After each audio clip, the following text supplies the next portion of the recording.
can we please, please, please get to the point in society now where we all are pretty much on the same page, pretty much in agreement with the idea that if there are still some folks out there who don't hashtag feel safe after all of the restrictions that have been put in place, all of the measures, all this vaccine passport business, everything that's in place right now, and they still don't hashtag feel safe, well then maybe, just a crazy idea here, just maybe the solution isn't to bring in more restrictions for everybody.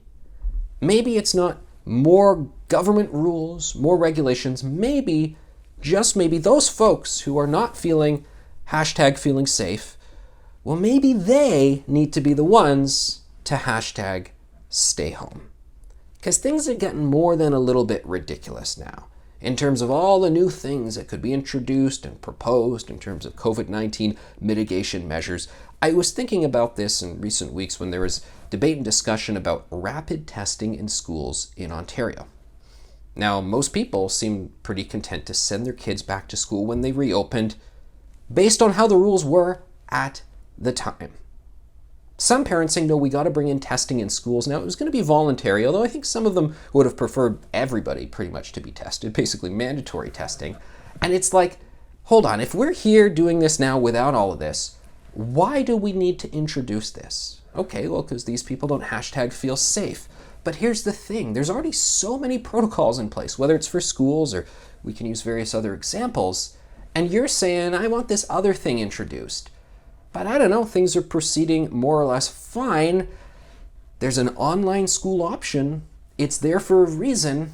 The fact that you don't hashtag feel safe in the current school environment and you want there to be more protocols, more onerous restrictions or what have you, maybe that's just a sign, not that we need to bring those mitigation measures in, maybe that's a sign that you just need to take the online schooling option and not bring in more things that could potentially affect others, more restrictions for others. That's really where we're at now.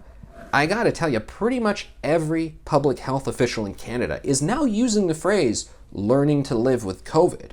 I know that increasingly small COVID zero crowd, they don't like that phrase, but that's being used. Pretty much all the chief medical officers have uttered that phrase. In fact, I saw in a Toronto public health document relating to COVID in schools, they actually discuss as we learn to live with COVID-19, so they're talking about it within the school setting.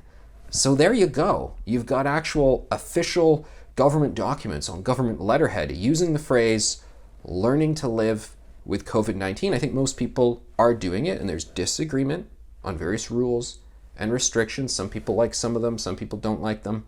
You know what I'm talking about.